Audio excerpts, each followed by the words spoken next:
kemasan juga. Kami kawan kami dah tahu naik rempon, seperti itu daya naik ke kapal.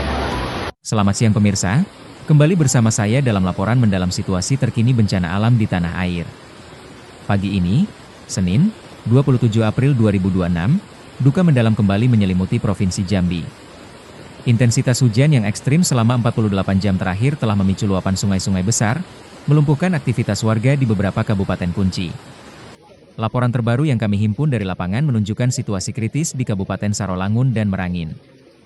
Jembatan penghubung roboh, ratusan rumah terendam hingga atap, dan akses jalan nasional sempat terputus. Hingga siang ini, tim SAR gabungan masih berupaya menembus titik-titik isolasi untuk mengevakuasi warga yang terjebak di tengah kepungan arus deras.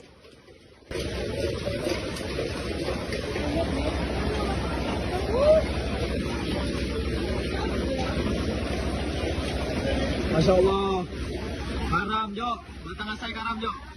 Kita awali dari Kabupaten Sarolangun, yang menjadi wilayah terdampak paling parah dalam siklus banjir kali ini. Sejak Minggu dini hari, 26 April, debit Sungai Batang Asai meningkat drastis melampaui ambang batas normal.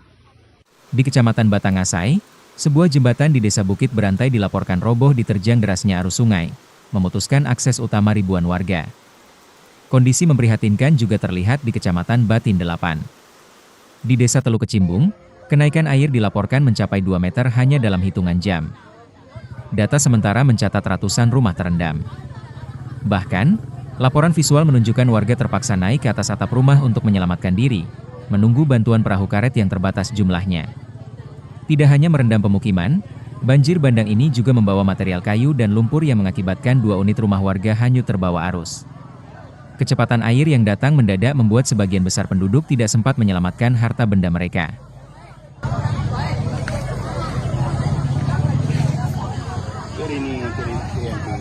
Mana?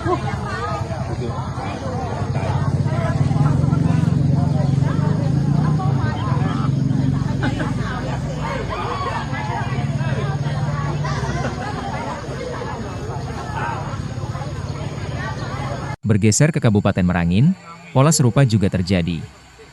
Luapan sungai tidak hanya merendam pemukiman warga di tepian bantaran, tetapi juga mulai mengancam fasilitas publik. Personel kepolisian daerah Jambi bersama BPBD setempat sejak kemarin sore telah dikerahkan secara penuh untuk melakukan evakuasi mandiri terhadap lansia dan anak-anak. Di Kabupaten Tebo, meski status sebelumnya berada pada level aman hingga Maret lalu, peningkatan curah hujan di penghujung April ini memaksa otoritas setempat untuk kembali menaikkan status menjadi siaga. Aliran Sungai Batanghari yang melintasi wilayah ini terus menunjukkan tren kenaikan elevasi.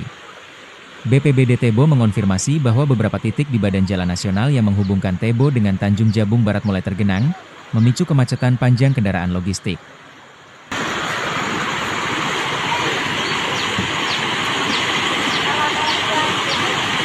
Menanggapi situasi darurat ini, Polda Jambi telah menurunkan tim bantuan keamanan dan keselamatan ke titik-titik banjir di Sarolangun dan Merangin.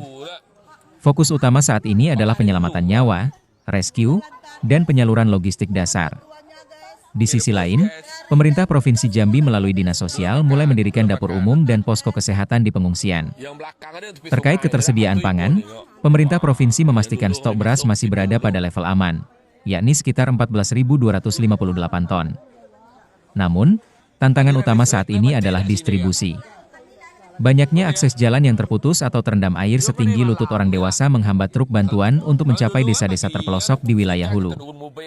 Gubernur Jambi telah menginstruksikan seluruh kepala daerah untuk tetap berada di lokasi dan memastikan jalur komunikasi dengan pusat komando BPBD tetap terjaga selama 24 jam. Oh, itu lapus juga tuh. Itu lebih kebat. Belakang tu, yang lewat kanan ni. Ayah dari sungai ya masuk. Iya tu pun. Ke sungai belakang tuh. Hingga laporan ini diturunkan, langit di sebagian besar wilayah Jambi masih terpantau mendung pekat. BMKG memprediksi potensi hujan susulan masih akan terjadi hingga 3 hari ke depan. Bagi warga yang tinggal di sepanjang bantaran Sungai Batanghari, Batang Tebo, dan Batang Asai, dihimbau untuk tetap waspada dan segera mengungsi jika melihat kenaikan debit air secara tiba-tiba. Bencana banjir ini menjadi pengingat bagi kita semua akan pentingnya menjaga keseimbangan ekosistem dan kesiapsiagaan mitigasi sejak dini. Kehilangan harta benda mungkin bisa diganti, namun keselamatan nyawa adalah prioritas utama. Demikian laporan mendalam situasi banjir Jambi untuk saat ini. Tetaplah waspada dan pantau terus perkembangan informasi dari sumber terpercaya. Monitor Cuaca, pamit undur diri. Selamat siang.